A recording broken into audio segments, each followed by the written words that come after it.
Hi everyone, welcome to the Whiteleyverse with me, Connor Whiteley, for another daily short story.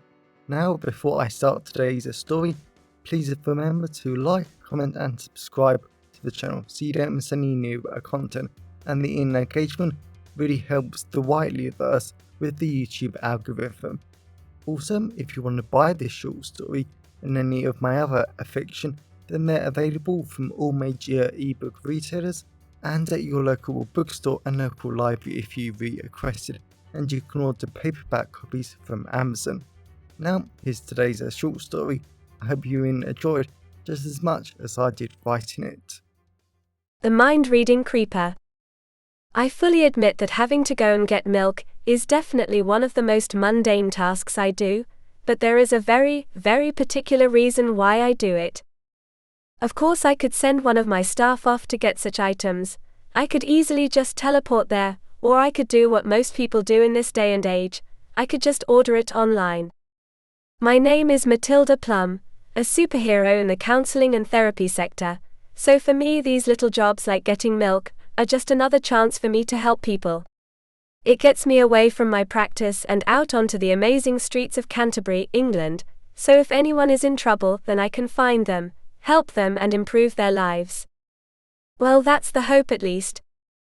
With my practice being just off the high street with that delightful cobblestone path, tons of university students talking, laughing, and musicians playing in the background, normally I would go to a shop for milk on the high street.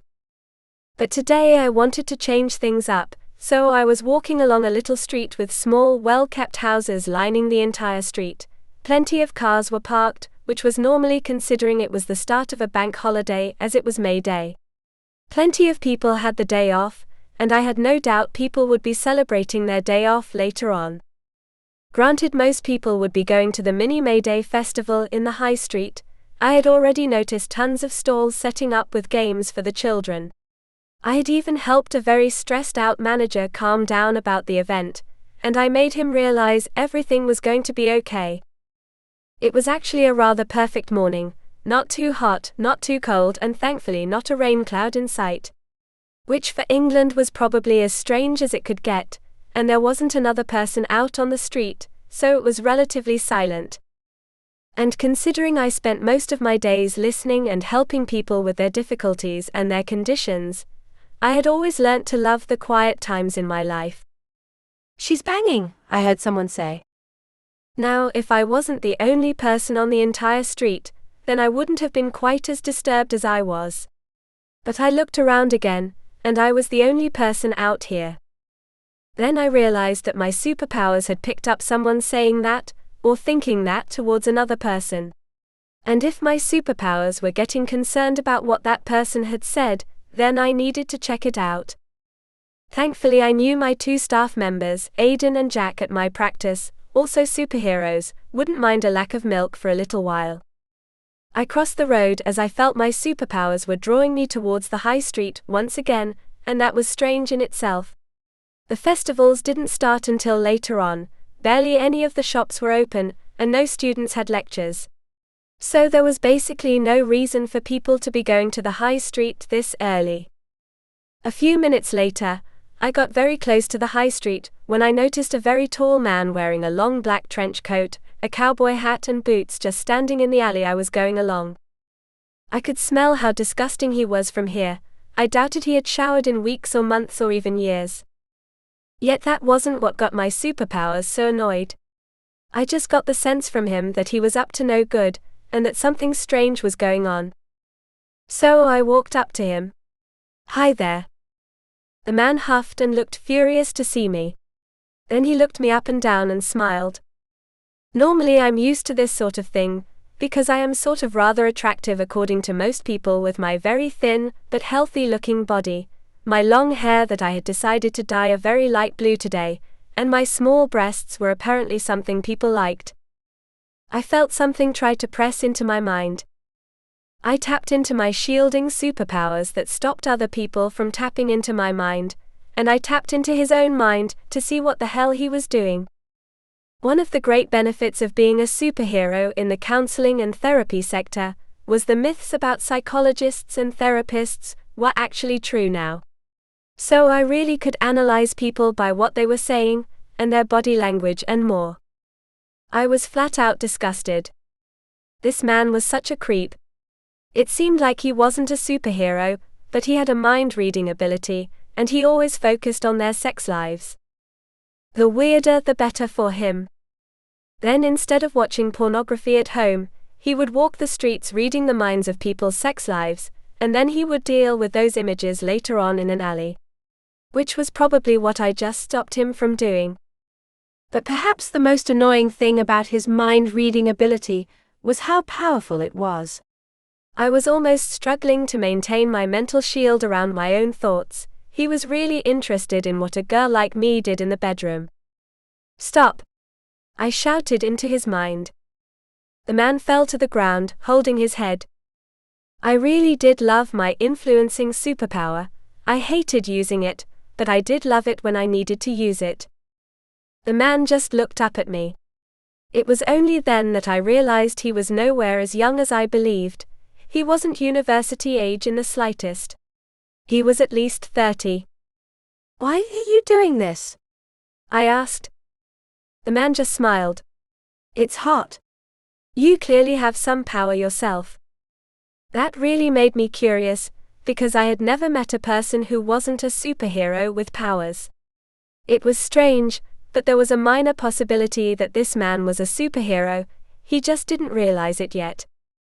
And no one from the superhero world had contacted him and recruited him.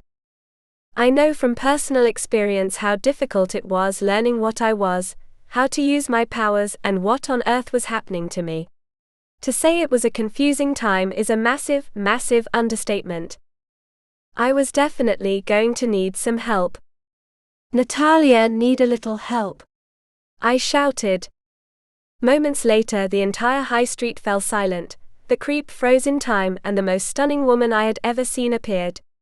As a woman who was very much drawn to both men and women, I cannot deny how stunning Natalia, goddess of counseling and therapy and psychology, was. I flat out loved her long golden hair, amazingly fit body, and her face was so model-like. No wonder she was a goddess. Even though I had called Natalia twice before in my superhero career, I was still utterly shocked that I was going to be talking to one of the most powerful people in the world. Power just radiated off her, and it was scary. I doubted I would ever get used to it. Granted, I mentioned the creep, and the rest of the high street was frozen in time.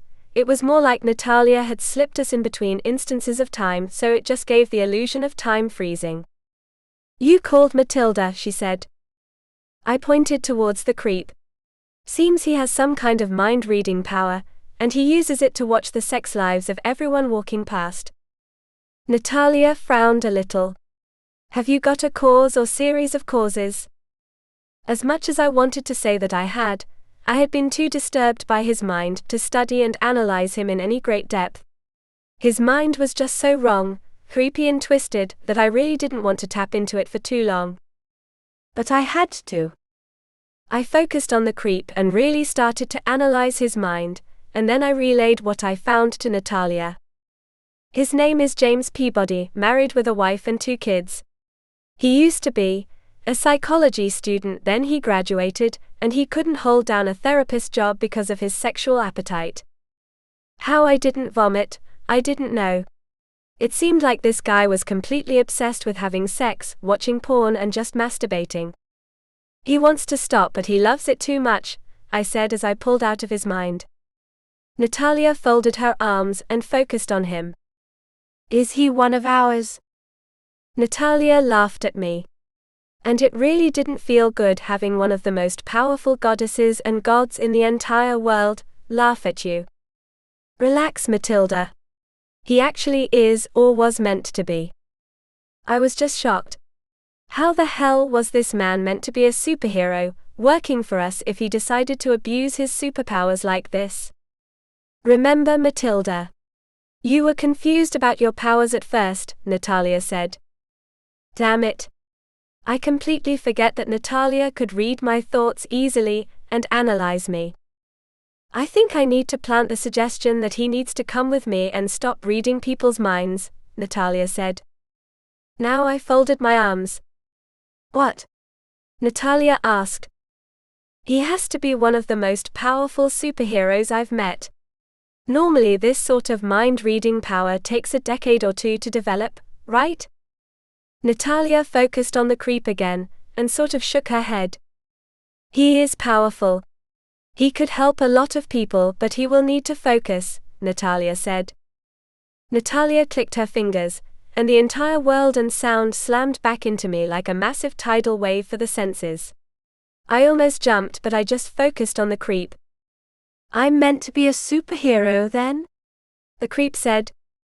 I could feel his mind-reading ability just to take into Natalia's mind, and I stroked the surface of his own mind, and I seriously wanted to vomit at the sexual fantasies he was dreaming of doing with Natalia.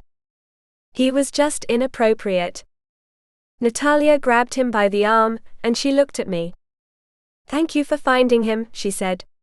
When I train him up, he could save and help and treat thousands of people, and that's all because of you. And with that they vanished. It turns out I might have completely misjudged the creep, because about an hour later, as I was walking back to my practice with 4 pints of milk in my hand, I got a mental message from Natalia. I was walking along a little offshoot of the cobblestone high street, with little old coffee shops and other wonders in Tudor-style houses lining the street. It was delightful, with the hints of coffee, cream cakes, and more exotic treats that I would have to try another time. It turned out that Natalia was extremely impressed with how quickly the creep had been to train up. Before he fell into his sexual addiction, he had been a great psychology student and junior therapist, and thankfully he had remembered most of it. And I was surprisingly happy about that, because it meant he could go out into the world, help people and improve their lives. That was never a bad thing.